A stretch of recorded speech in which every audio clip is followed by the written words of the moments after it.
The EU has been shamed after European Commission President Ursula von der Leyen snubbed Ukrainian leader Volodymyr Zelensky's invitation to visit Kiev as the country faces the threat of war with Russia. U.S. President Joe Biden called Russian leader Vladimir Putin this week in a bid to de-escalate tensions as troves of troops, tanks and weapons were seen heading to Ukraine's eastern border. It came after both the EU and UK pledged unwavering support for Ukraine's government amid concerns of a military invasion into Europe. But the Commission's president rejected an official invitation extended by Mr. Zelensky for the 30th anniversary of Ukrainian independence in August. Ms. von der Leyen failed to respond to the Ukrainian leader personally, in what was said to be a breach of her own protocols. Instead, her cabinet chief Bjorn Seibert responded to the invitation saying the president has a particularly heavy agenda in August. Mr. Seibert signed the reply with his own name, instead of signing it on behalf of Ms. von der Leyen. He wrote, "Regrettably, the president is unable to give a positive response to your invitation due to a particularly heavy agenda on the days in question. Thank you in advance for your understanding." He added, "President von der Leyen has asked me to pass on her best wishes for a successful summit and her congratulations to you and the people of Ukraine on this important anniversary." Clearing the matter up, Commission spokesperson Eric Mamer admitted yesterday, "Of course, the letter should have been naturally signed by her."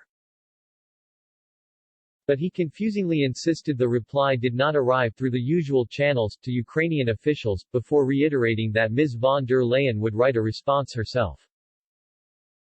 He said that the Commission's position is unlikely to change, after being pressed over whether Ms. von der Leyen should be attending the ceremony to show support for Kiev at a time when European leaders have expressed worries about Russia.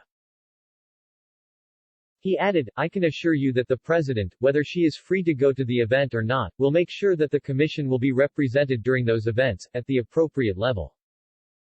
Mr. Zelensky invited Ms. von der Leyen for a commemoration of Ukraine's 1991 separation from the Soviet Union. The visit would have also coincided with the first-ever Crimean Platform Summit, a gathering aimed at garnering international backing for Ukrainian sovereignty over the peninsula Russia invaded and annexed in 2014.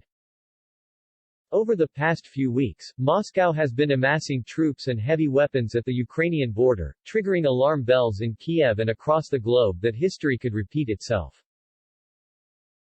Speaking in Brussels, Ukrainian Foreign Minister Dmytro Kuleba said Russia was openly threatening Ukraine with war and destruction of our statehood. But unlike in 2014, he added, Russia won't be able to catch anyone by surprise anymore. NATO Secretary-General Jens Stoltenberg called the new Russian buildup unjustified and deeply concerning and said it was the largest massing of Russian troops since the illegal annexation of Crimea. Russian Defense Minister Sergei Shoigu accused NATO of threatening actions and said Russia had responded by sending 2 armies and 3 formations of airborne troops to its western borders, to conduct exercises. Mr. Mamer added yesterday that the EU's backing of Ukraine is extremely clear. He said, the Commission and the EU are of course side by side with Ukraine. He also made clear that Ms. von der Leyen hopes to reiterate her support to Ukraine at a meeting with Mr. Zelensky, when it can be organized. Mr. Zelensky has urged NATO to speed up Ukrainian membership after visiting the conflict zone last week. He said NATO was the only way to end the war in Donbass, and that the membership action plan would be a real signal for Russia.